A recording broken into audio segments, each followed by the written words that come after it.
All right. It's Kevin Garcia, aka the Puerto Rican Kid KG, and I'm here in the UK with the one and the only Eddie Hearn. Eddie, thank you for your time. Appreciate you having me. First Welcome. time. Yeah. Welcome to the Puerto Rican Kid. My guy. Thank you, Eddie. Thank you. So, look, I won't take too much of your time, and let's get right into it. First thing I got to ask you is Conor Benn. You know, I heard you speak about it a little bit so far in your other interviews. He's a star here. You guys put 65,000 people more in these stands. This win, this weekend, does it make him a star beyond these borders? Does it take it to America? Yeah, I mean, I think that this is the fight that makes Conor Benn the biggest star in British boxing, if he wins.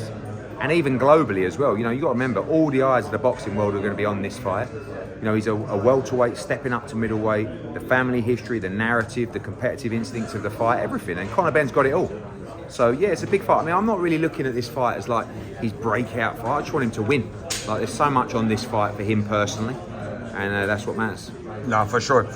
And Eddie, with the American public in mind, there's a lot of hot topics I want to ask you about, but I'll get right to them.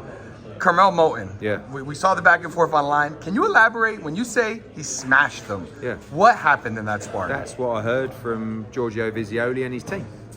That he smashed him to pieces, schooled him, beat him up. Sparring. Who knows what's true? But you know, Giorgio Vizioli and his trainers, quite honest team. They're not going to, you know. And I think Curmel Moton said that if you want to do it, we'll do it now.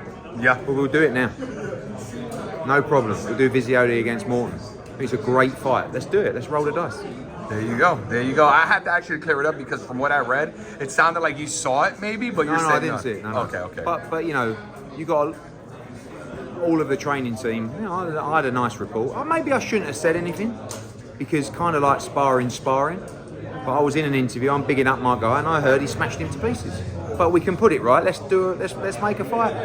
8-ounce gloves. It's a great fight between two world-class prospects. For sure. It's a hot topic, and I heard you speak about it a little bit already. Shakur Stevenson. So, you know, according to what you just said, because I want to ask you something different, you said, hey, it's a 2-fight contract. Yeah. And this is the second fight, so everything is everything right now. There's not an issue. Do you think whatever Shakur's potential issue might be is deriving from the way this Zepeda deal went? He was vocal about how he felt about it.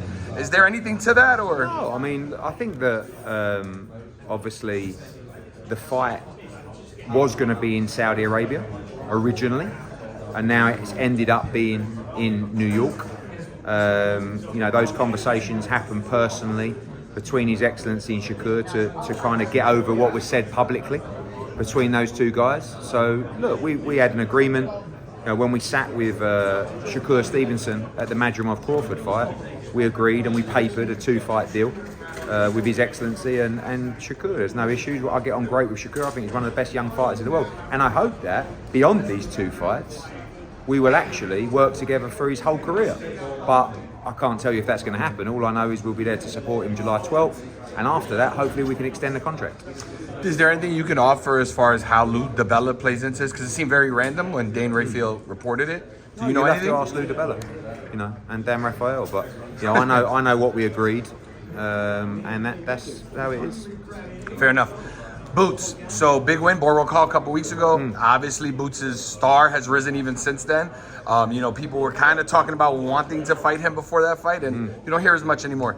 Since that fight has ended, has there been any talk or any negotiation start to maybe get Norman or Barrios or one of those guys? I think that Norman is the fight, you know, but also we have the Gearsov issue as well, who is the mandatory, stepped aside for the Stanionis fight.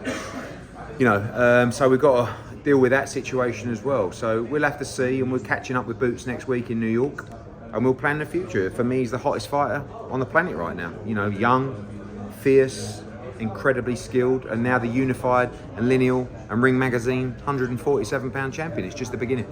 Last question for you, Eddie. So Conor Benn wins this fight. He's called out Boots before. Yeah. You know, he was a gentleman about it when I asked him, and he didn't say anything disparaging, but he said, look, he wants that fight. He thinks Boots is a great fighter and he wants to challenge him. Is that a fight that you would be inclined to make next for either guy? Conor Benn wants to win a world title, so whoever's got the world championships at 147. But look, you know, Conor's coming up to 160. If he beats Eubank, I'm not saying he's going to stay at 160, but sometimes it's difficult to move back to 47, having made 60 and felt great at 60. But at the moment, as we stand here, that is the intention. But let's get the business done on Saturday first. Thank you, Eddie. We'll talk more this week. Appreciate it.